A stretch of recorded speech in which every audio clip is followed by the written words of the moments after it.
Hyundai. It's really not a name that resonates with heritage, pedigree and class. So, can a manufacturer that until recently was really a bargain basement joke really build a car to compete in this class? Well, they certainly did their research on the looks. Somebody bought a copy of Boy's Own Annual of Executive Cars 2000-2001 and they nicked the Jaguar S-Class for the tail a bit. And they've done something equally vague at the front end, this time trying to make it look vaguely Mercedes-ish with these kind of new C-Class style headlamps. The overall result is, well, closest I can think of is when Austin decided to bung a Rolls-Royce style grille on the front of the Allegro, presumably for a laugh. Very Van Den Place.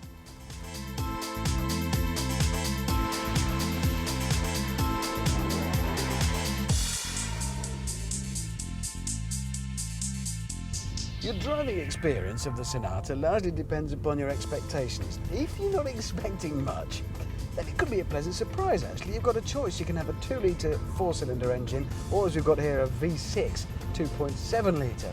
Cost is 14.5 and 17.5 grand respectively. And it's not at all bad, there's enough grunt certainly.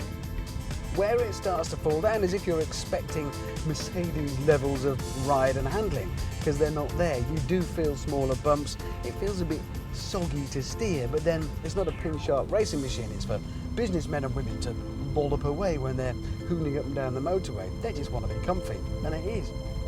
What you do get is a whole load of kit for your dosh. We've got pretty much everything in here. Aircon, reasonably sophisticated 10CD auto changer, electrically adjustable seats, the lot.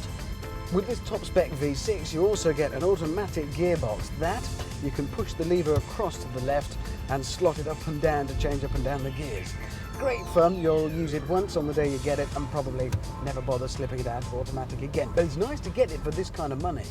In terms of styling inside here, well, I think they might have brought Hyacinth Bouquet in as a consultant.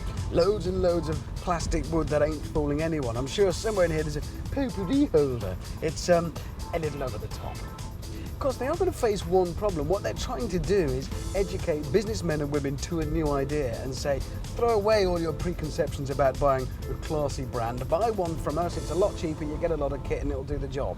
Yeah, it's really easy to teach businessmen and women. I mean, they'll listen to anybody. They're not stubborn. Good luck, Hyundai. It would be all too easy to go berserk and congratulate the Hyundai just for not being crud. Hooray! But actually, we expect a lot more than that nowadays, and 17.5 grand may be cheap, but it's still 17.5 grand, and it'll be interesting to see just how much your Hyundai Sonata would be worth in a couple of years.